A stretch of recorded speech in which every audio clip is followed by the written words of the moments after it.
Good morning everyone. आज हम अध्ययन करने जा रहे हैं अंशों एवं ऋण पत्रों में अंतर, distinction difference between shares and debentures. यहाँ पे अंतर 1 से लेकर 10। इसके अलावा भी अंतर और भी हैं, डिफरेंस और भी हैं, उनका हम इस वीडियो में क्या डिफरेंस है उनकी जानकारी प्राप्त करने की कोशिश करेंगे। तो सबसे पहले जो डिफरेंस है, जो अंश और ऋण पत्र में है, शेयर्स और डिबेंचर्स में जो डिफरेंस है, अंतर है, वो है परिभाषा। तो यहाँ पे हमने पिछले वीडियो में अंश की भी यानी शेयर की भी डेफिनेशन परिभाषाएं जान चुके हैं, पढ़ चुके हैं, अध्ययन कर चुके हैं। इसी प्रकार डिबेंचर्स का भी अर्थ, परिभाषाएं, तात्पर्य किसे कहते हैं आदि के बारे में जानकारी प्राप्त कर चुके हैं। तो यहाँ पे सारांश के रूप में अंश पूंजी का वे भाग है। अंश ये किसी अंशधारी से के कंपनी में हित का प्रतिनिधित्व करते हैं। अंश पूंजी का वे भाग है, ये किसी अंशधारी की कंपनी में हित का प्रतिनिधित्व करते हैं। अब ऋण पत्र कंपनी को दिए गए ऋण का प्रतीक है। दूसरा जो अंतर है वह है पूंजी की प्रकृति यानी नेचर। अंश स्वामी द्वारा लगाई गई पूंजी है, ओके, और ऋण पत्र ये कंपनी की ऋण पूंजी है। तो यहाँ पे 2 अंतर हो गए। अब तीसरा अंतर है निर्गमन की अनिवार्यता यानी एसेंशियल। तो यहाँ पे अंश में क्या होता है, ये प्रत्येक अंश पूंजी वाली कंपनियों के लिए अंश निर्गमित करना अनिवार्य है, कंपलसरी है। तो हम ऋण पत्र की बात करते हैं तो ऋण पत्र में किसी भी कंपनी के लिए ऋण पत्र निर्गमन यानी इशू करना अनिवार्य नहीं है, कंपलसरी नहीं है। फिर चौथा जो अंतर है वह है धारक की स्थिति यानी मेंबरशिप बोल सकते हैं इसको हम। धारक की स्थिति क्या है, तो यहाँ पे अंश में क्या होता है, इसका धारक कंपनी का सदस्य होता है। मेंबर क्या होता है, registered share holder is a member of the company. जबकि हम ऋण पत्र की बात करते हैं तो यहाँ पे ऋण पत्र इसका धारक कंपनी का ऋणदाता होता है। क्या होता है, registered debentures holders not a member of the company नहीं होता है, लेकिन क्या होता है, इसका धारक कंपनी का ऋणदाता होता है। फिर एक अंतर आ सकता है इसमें प्रतिफल। तो अंशों के धारकों को प्रतिफल के रूप में लाभांश मिलता है, ओके, क्या मिलता है, अंशों के धारकों को प्रतिफल के रूप में लाभांश यानी डिविडेंड मिलता है। जबकि ऋण पत्र के धारकों को प्रतिफल स्वरूप ब्याज प्राप्त होता है, इंटरेस्ट प्राप्त होता है यहाँ पे। अब नेक्स्ट है छठा, पूंजी की वापसी। तो अंश में क्या होता है, समता अंशों की राशि कंपनी के जीवन काल में कभी भी वापस नहीं की जाती, ओके। समता अंशों की राशि कंपनी के जीवन काल में कभी भी वापस नहीं की जाती। कंपनी के समापन की दशा में क्या होगा, कंपनी की समापन की दशा में भी पूंजी की वापसी तथा इम्पोर्टेंट बात है इसमें, कंपनी के समापन की दशा में भी पूंजी की वापसी तभी संभव होगी, तभी पॉसिबल होगी जब सभी दायित्वों को चुकाने के बाद कुछ संपत्तियां शेष रहती है।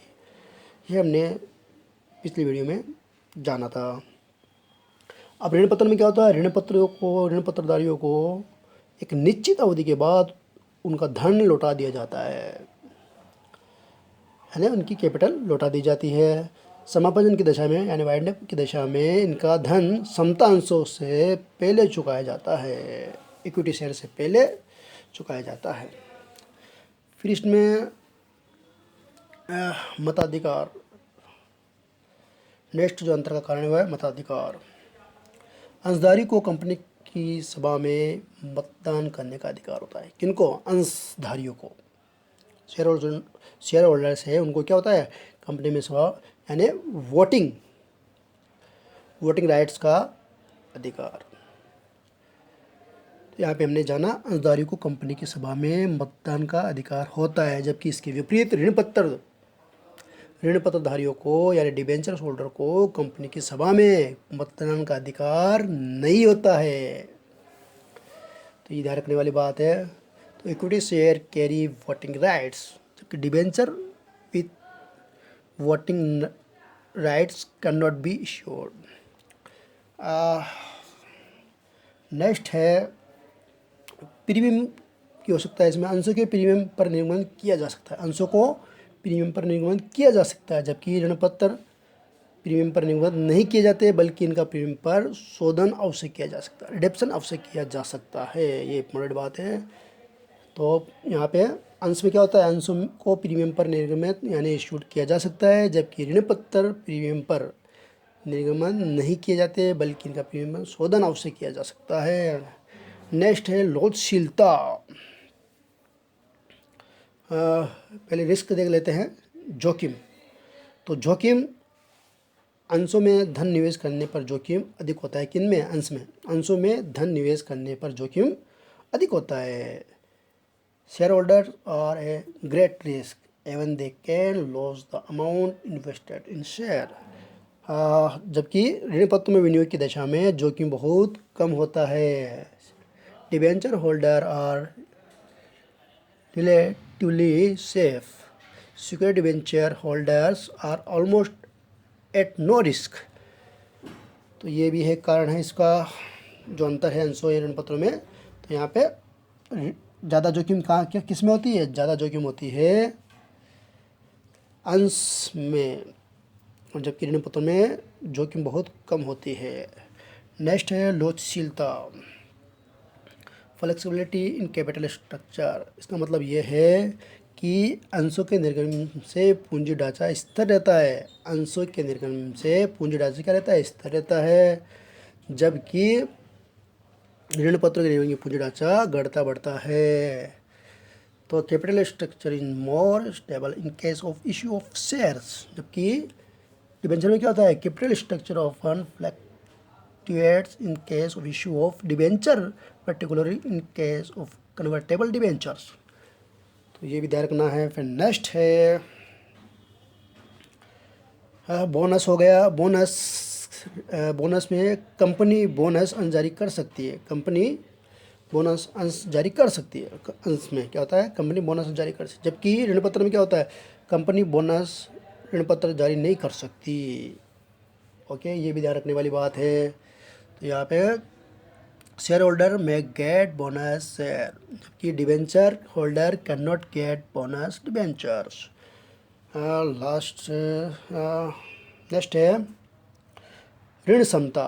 तो यहाँ पे अंश पूंजी बढ़ने से ऋण क्षमता भी बढ़ जाती है, जबकि ऋण पत्र की राशि बढ़ने से कंपनी की ऋण क्षमता नहीं बढ़ती है। फिर है औपचारिकताओं का पालन, ठीक है, फॉर्मेलिटीज़। तो यहाँ पे अंशों के निर्गमन की दशा में बहुत कम औपचारिकता का पालन करना पड़ता है। किसमें? अंश के निर्गमन की दशा में बहुत कम औपचारिकता का पालन करना पड़ता है, यानी फॉर्मेलिटीज़ का पालन करना पड़ता है, जबकि ऋण पत्रों के निर्गमन की दशा में अनेक कानूनी औपचारिकताओं का यानी फॉर्मेलिटीज़ का पालन करना पड़ता है। नेक्स्ट है आय की अनिश्चितता। आय पर अंशों पर आय की अनिश्चितता ही बनी रहती है। क्या होता है? अंशों पर आय की अनिश्चितता बनी रहती है, लाभ नहीं होने पर लाभांश का भुगतान नहीं किया जाता है। तो ये भी इम्पोर्टेंट है।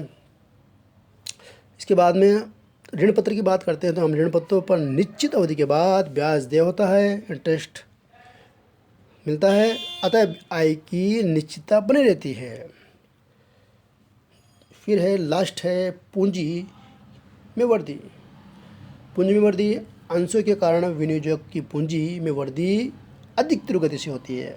ओके, अंशों के कारण विनियोजकों की पूंजी में क्या होती है? एप्रिसिएशन ऑफ कैपिटल अधिक तीव्र गति से होती है, जबकि ऋण पत्रों में क्या होता है? ऋण पत्रों की दशा में पूंजी की अभिवृद्धि सामान्य गति से होती है, सामान्य होती है। तो इस पर हमने जाना अंश व ऋण पत्रों में जो अंतर है, वो अंतर कौन कौन से हो सकते हैं। Thank you.